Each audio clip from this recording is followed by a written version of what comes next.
ഈ കൃഷ്ണഭക്തയെ അവകാശപ്പെട്ട് ഗുരുവായൂർ ക്ഷേത്രത്തിന് ചുറ്റും കറങ്ങി നടക്കുന്ന ഒരു സ്ത്രീയുണ്ട്. ഒരു മുസ്ലിം വിഭാഗത്തിൽപ്പെട്ട സ്ത്രീയാണ്. ഇടയ്ക്ക് കോടതി പിടിച്ച് കുടഞ്ഞതിന് ശേഷം ആ വഴിക്ക് നാം കണ്ടിട്ടില്ല. ഇപ്പോൾ വീണ്ടും അവർ രംഗത്ത് വന്നിട്ടുണ്ടല്ലോ. ജസ്ന സലീം നേരത്തെ ഈ ഗുരുവായൂർ കൃഷ്ണഭക്തയാണെന്ന് പറഞ്ഞ് ഗുരുവായൂർ അമ്പലത്തിൽ സ്ഥിരമായി വരികയും അവിടെ ചില കൃഷ്ണന്റെ ചിത്രങ്ങളൊക്കെ വരച്ച് ഗുരുവായൂരപ്പനെ വിറ്റ് ജീവിച്ച സ്ത്രീ.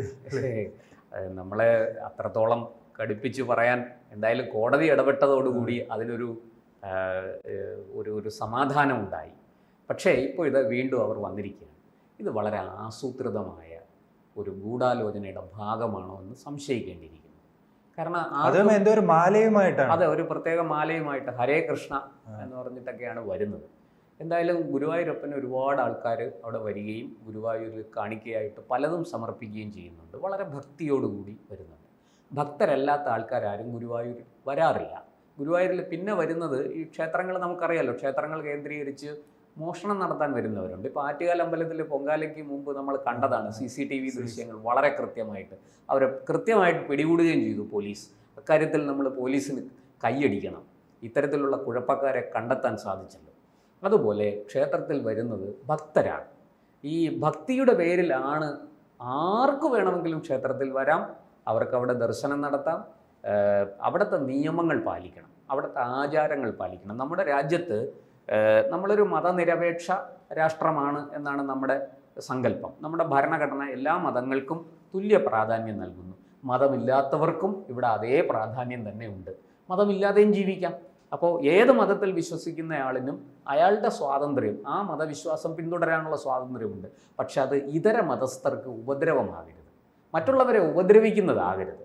ഇത് ഇവിടെ വരിക, ഈ പറയുന്നത് പോലെ ഈ സ്ത്രീക്ക് അമ്പലത്തിനകത്ത്, നാലമ്പലത്തിനകത്ത് പ്രവേശിക്കാൻ സാധിക്കില്ല. കാരണം അവരിപ്പോഴും ഒരു മുസ്ലിം മതവിശ്വാസിയാണ് എന്നുള്ളതാണ്. ഗുരുവായൂർ അമ്പലം നമുക്കറിയാവുന്നതുപോലെ ഹിന്ദു മതവിശ്വാസികൾക്ക് മാത്രം പ്രവേശനം അനുവദിച്ചിട്ടുള്ള ക്ഷേത്രങ്ങളിൽ വളരെ പ്രമുഖമായ സ്ഥാനത്ത് നിൽക്കുന്നതാണ്. അപ്പോൾ ഈ സ്ത്രീ അവിടെ വരികയും പുറത്ത് ഈ പറഞ്ഞതുപോലെ കൃഷ്ണൻ്റെ പടങ്ങളൊക്കെ വരച്ചു കൊണ്ടുവന്ന് അതവിടെ പ്രദർശിപ്പിക്കുകയും അത് ആവശ്യക്കാർക്ക് വിൽക്കുകയും ഒക്കെ ചെയ്യുന്നുണ്ട്. ഇപ്പോൾ അവർ ഈ ചിത്രത്തിന് നല്ല റേറ്റാണ്, നല്ല രീതിയിൽ. ഇത് പറയുന്നത് ഭക്തിയൊക്കെ ഉണ്ടെങ്കിലും പടം വിൽക്കുന്നതിൽ ആ ഭക്തിയൊന്നുമില്ല. അവിടെ വില പേശി വളരെ കൃത്യമായിട്ട് കിട്ടാനുള്ളത് വാങ്ങിക്കൊണ്ട് തന്നെയാണ് ആ പടങ്ങളെല്ലാം വിൽക്കുന്നത്. എന്തായാലും ഇവരിപ്പോൾ അവിടെ വന്ന ഒരു കൃഷ്ണ വിഗ്രഹത്തിൽ ഒരു മാലയൊക്കെ ഇട്ട് വീണ്ടും തൻ്റെ സാന്നിധ്യം, വരവ് അറിയിച്ചിരിക്കുകയാണ്. ഇടക്കാലത്ത് ശ്രീജിത്ത് പറഞ്ഞതുപോലെ കോടതി ഒന്ന് ചെവിക്ക് പിടിച്ചൊന്ന് കുടഞ്ഞു. ഇത്തരത്തിലുള്ള പബ്ലിസിറ്റി സ്റ്റണ്ടുകൾ കാണിക്കരുതെന്നാണ് കോടതി പറഞ്ഞത്. അത് ആ കോടതിയിൽ നിന്നൊരു കൊട്ട് കിട്ടിയപ്പോൾ ഒന്ന് പിന്നിലേക്ക് വലിഞ്ഞതാണ്. അതോടൊപ്പം തന്നെ കോടതിയെ പലതവണ പറഞ്ഞിട്ടുണ്ട്, ആ ക്ഷേത്രങ്ങളിൽ നിന്നും ഒരു കാര്യങ്ങൾ ചിത്രീകരിക്കാൻ പാടില്ല, വിവാഹ ആവശ്യങ്ങളുമായി ബന്ധപ്പെട്ട് മാത്രമേ അവിടെ മൊബൈലും അതോടൊപ്പം തന്നെ അതും ചില പ്രത്യേക സ്ഥലത്ത് മാത്രം ഈ ക്യാമറകൾ ഉപയോഗിക്കാവുന്നത്. ഇവർ ഇപ്പോഴും അവർ അക്കൗണ്ടിൽ ലേറ്റസ്റ്റ് ആയിട്ട് ഇട്ടിരിക്കുന്ന വീഡിയോ ആ ക്ഷേത്രത്തിന് മുന്നിൽ നിന്ന് ചിത്രീകരിച്ചതാണ്. അങ്ങനെ കോടതിയെ പോലും വെല്ലുവിളിയാണ്. ഈ നമ്മുടെ ഹിന്ദു ഭക്തജനങ്ങളുമായി ബന്ധപ്പെട്ട് അവരുടെ മെക്കിട്ട് കയറുക എന്നത് കേരളത്തിൽ ഇപ്പോൾ ഒരു പൊതുവായ രീതിയായി മാറിയിരിക്കുന്നു. അത് നാം കടക്കൽ കണ്ടതാണ്, ആലപ്പുഴ കണ്ടതാണ്, കണ്ണൂർ കണ്ടതാണ്. അങ്ങനെ എല്ലാ ക്ഷേത്രങ്ങളിലും കമ്മ്യൂണിസ്റ്റുകാരും ഈ ഭക്തജനങ്ങളെ എതിർക്കുന്നവരുടെയും കയ്യിലാണ് ഈ ഭരണം മുഴുവൻ ഇരിക്കുന്നത്. അവർ ആ പരിപാടി നടത്തുകയാണ്. അതുകൊണ്ടാണ് ഞാൻ ആദ്യമേ പറഞ്ഞത്, ഇതൊരു ആസൂത്രിതമായ ഗൂഢാലോചന ഇതിന്റെ പുറകിലുണ്ട്. അല്ല, അങ്ങനെ ഇരിക്കുമ്പോഴും ഇത് കോടതിയെ വെല്ലുവിളിക്കുകയാണ്. ഈ പറയും പോലെ മറ്റൊരു മതത്തിന്റെ സ്ഥാപനത്തിൽ, ഒരു വിശ്വാസ കേന്ദ്രത്തിൽ പോയി ഈ സ്ത്രീക്ക് ഇങ്ങനെ കാണിക്കാൻ പറ്റുമോ? അന്ന് ക്ഷേത്രത്തിന് മുന്നിൽ കേക്ക് മുറിക്കുന്നു. അതോടൊപ്പം തന്നെ ഏതോ ഒരു സ്ത്രീ എവിടെയോ ഇരുന്ന് ഇവർക്കെതിരെ ഫേസ്ബുക്കിലോ സോഷ്യൽ മീഡിയയിലോ എന്തോ കമൻറ്റ് ചെയ്തിട്ടുണ്ട്. അപ്പോൾ അതുമായി ബന്ധപ്പെട്ട് ഈ സ്ത്രീ, ഈ കമൻ്റ് ഇട്ട സ്ത്രീയെ ഈ ക്ഷേത്രത്തിന് മുന്നിൽ വെച്ച് തിരിച്ചറിയുകയാണ്. അവിടെ വെച്ച് ഒരു ഗുണ്ടായുസം, ഒരു കീലേരി അച്ചു ആവുകയാണ്. നിങ്ങളല്ലേ എനിക്കെതിരെ മോശമായി പോസ്റ്റ് ഇട്ടത്. അവരെ ഗുരുവായൂരപ്പനെ കാണാനാണ് വന്നല്ല, ഈ സ്ത്രീയെ കാണാനല്ല, ഈ സ്ത്രീയുടെ അഴിഞ്ഞാട്ടം കാണാനുമല്ല അവിടെ വന്നത്. അങ്ങനെ ആ ഗുണ്ടായുസത്തിലായിരുന്നു ഈ സ്ത്രീ. പക്ഷെ അന്ന് കൃത്യമായി കോടതി ഇടപെട്ടു, അതിനെതിരെ നടപടി ഉണ്ടായി. പക്ഷെ അവർ വീണ്ടും വന്നിരിക്കുകയാണ്. അപ്പോൾ ഇതിനെതിരെ ആരെങ്കിലും പ്രതികരിക്കാൻ രംഗത്ത് വരുമോ? ഇത് വാസ്തവം പറഞ്ഞാൽ ഈ ഹൈന്ദവ സംഘടനകൾ ഇതിൽ ശക്തമായിട്ട് പ്രതികരിക്കേണ്ടതാണ്. അന്ന് ഈ വിഷയങ്ങൾ പലതും ഉണ്ടായപ്പോൾ ഹിന്ദു ഐക്യവേദിയെ പോലെയുള്ള സംഘടനകൾ, അതുപോലെ ക്ഷേത്ര സംരക്ഷണ സമിതിയൊക്കെ രംഗത്ത് വന്നിരുന്നു.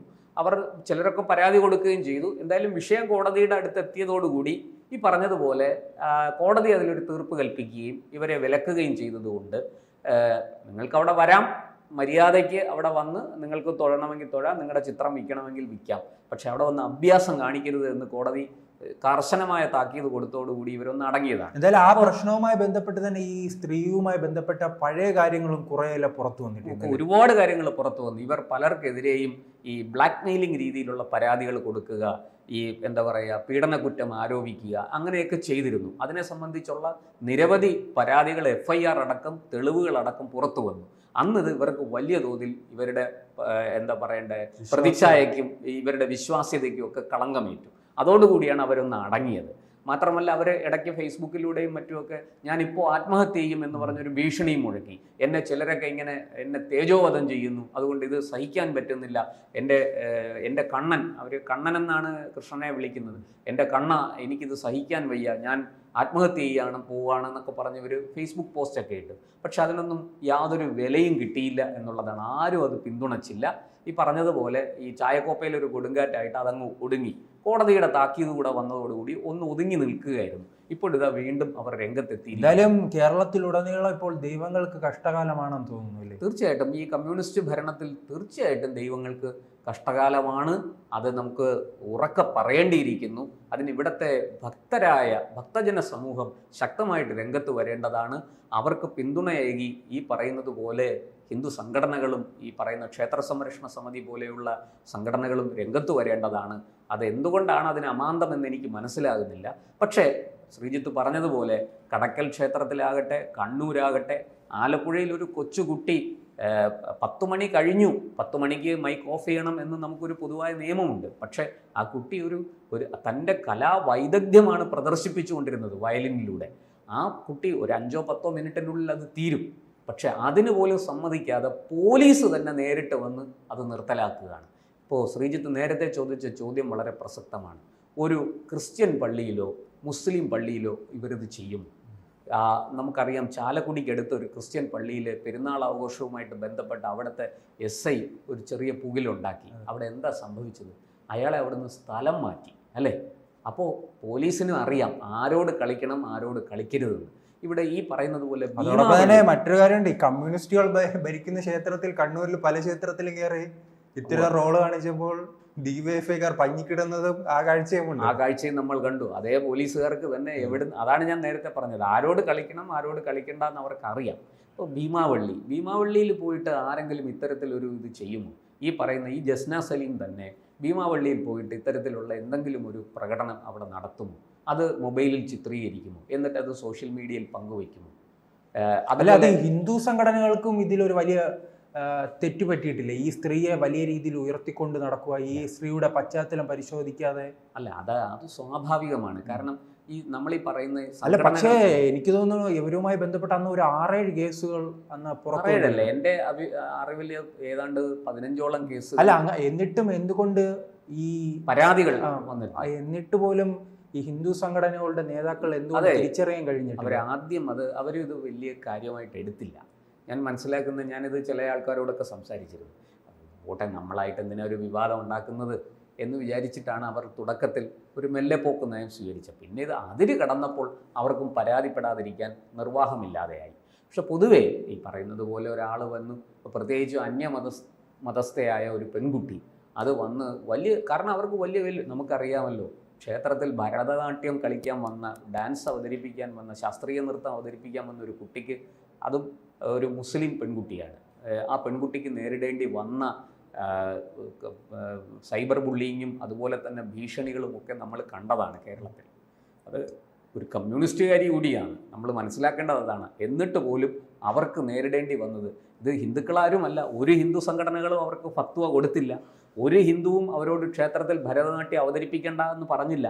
പറഞ്ഞത് ആരാണ്? അവരുടെ തന്നെ മതത്തിൽപ്പെട്ട ആൾക്കാരാണ് അവരെ തേജോവധം ചെയ്തത്. എന്തായാലും ഇരിക്കട്ടെ, അത്തരം സംഭവങ്ങൾ ഉണ്ടാകുമ്പോൾ ഇത്തരത്തിൽ ഒരു അമുസ്ലിം അല്ലെങ്കിൽ ഈ ഹിന്ദു അല്ലാത്ത അഹിന്ദുവായ ഒരാൾ ക്ഷേത്രത്തിൽ വരുന്നു, അവിടെ അതിൻ്റെ മുന്നിൽ വന്ന് പ്രാർത്ഥിക്കുന്നു എന്നൊക്കെ പറയുമ്പോൾ ഒരു ഹിന്ദു സംഘടനയെ എതിർപ്പ് പറയില്ല. അവരത് ചെയ്തോട്ടെ, അവർക്ക് മനസ്സിന് ആശ്വാസം കിട്ടുമെങ്കിൽ അത് ചെയ്തോട്ടെ എന്നേ അവർ പറയുള്ളൂ. അവരതിനോട് പ്രത്യേകിച്ചൊരു എതിർപ്പും മതപരമായ ഒരു എതിർപ്പും അവർ ഉയർത്തുകയില്ല. ഇവിടെയും അത് തന്നെയാണ് സംഭവിച്ചത്. ജസ്ന സലീം ഈ പറഞ്ഞതുപോലെയൊക്കെ വന്ന് അവിടെ പ്രകടനങ്ങളൊക്കെ നടത്തി. തുടക്കത്തിൽ അവരാരും അത് വലിയ കാര്യമാക്കിയില്ല. കാരണം എത്രയോ പേര് നമുക്കറിയാവുന്ന ഒരുപാട് ആൾക്കാർ, എനിക്ക് തന്നെ നേരിട്ടറിയാവുന്ന പലരും ഈ പറയുന്നത് പോലെ ഹിന്ദുക്കളല്ലാത്ത പലരും വളരെ രഹസ്യമായിട്ട് ഗുരുവായൂർ അമ്പലത്തിൻ്റെ നടക്കിൽ വന്ന് പ്രാർത്ഥിച്ചിട്ട് പോകുന്നുണ്ട്. വഴിപാടുകൾ മറ്റ് തൻ്റെ സുഹൃത്തുക്കളെ കൊണ്ട് വഴിപാടുകൾ നടത്തുന്നുണ്ട്. എന്തിന് ഈ നമ്മുടെ തിരുവനന്തപുരത്ത് പോലും ആറ്റുകാൽ അമ്പലത്തിലെ അടക്കം ഇതുപോലെ വന്ന് തൊഴുതിട്ട് രഹസ്യമായി വന്ന് തൊഴുതിട്ട് പോകുന്നവരുണ്ട്. ശ്രീകണ്ഠേശ്വരം ക്ഷേത്രത്തിൽ, പത്മനാഭസ്വാമി ക്ഷേത്രത്തിൽ പിന്നെ ഇപ്പോൾ വലിയ നിയമമൊക്കെ വളരെ കർക്കശമായതുകൊണ്ട് ഒരുപക്ഷെ പിടിച്ചാൽ വലിയ പണിയാകും എന്നുള്ളത് കൊണ്ട് ആരും വരാറില്ല. അതിൻ്റെ നടക്കിൽ വന്ന് തൊഴുതിട്ട് പോകും. പക്ഷേ ക്ഷേത്രത്തിനുള്ളിൽ കയറി ആളറിയിക്കാതെ തൊഴുതിട്ട് പോകുന്ന പല അഹിന്ദുക്കളായ ആൾക്കാരുമുണ്ട്. അവർക്കതുകൊണ്ട് മനസ്സമാധാനം കിട്ടുന്നെങ്കിൽ കിട്ടിക്കോട്ടെ. അവർ ആ നിയമങ്ങളെല്ലാം പാലിച്ചല്ലേ വരുന്നത്. അവർ കുളിച്ച് വൃത്തിയായി ഒരു ക്ഷേത്രത്തിൽ വരേണ്ട മാന്യതയോടെ വരുന്നു, അവിടെ വന്ന് ദർശനം നടത്തി തൊഴുത് വഴിപാടൊക്കെ നടത്തി പോകുന്നു. അത് അവരുടെ ആവശ്യം, വ്യക്തിപരമാണ്. ഹിന്ദു സംഘടനകളും അതിനെ അങ്ങനെയാണ് കാണുന്നത്. അപ്പോൾ അത് മുതലെടുക്കാൻ ഇത്തരത്തിലുള്ള ആൾക്കാർ ശ്രമിക്കുന്നത് നല്ലതല്ല. പക്ഷേ ഒരു കാര്യത്തിൽ നമ്മൾ വളരെ ശ്രദ്ധയോടെ ഈ കാര്യത്തിൽ, ജാഗ്രതയോടെ ഈ കാര്യത്തിൽ ഇടപെടണം. ഒരു ആസൂത്രിത ഗൂഢാലോചന കേരളത്തിൽ നടന്ന് വരികയാണ്. അത് വളരെ അതിൻ്റെ ശക്തി നാൾക്ക് നാൾ വർദ്ധിച്ചു വരികയാണ്. തീർച്ചയായിട്ടും ഹിന്ദു സംഘടനകൾ ഇക്കാര്യത്തിൽ അതീവ ജാഗ്രത പുലർത്തേണ്ടതാണ്.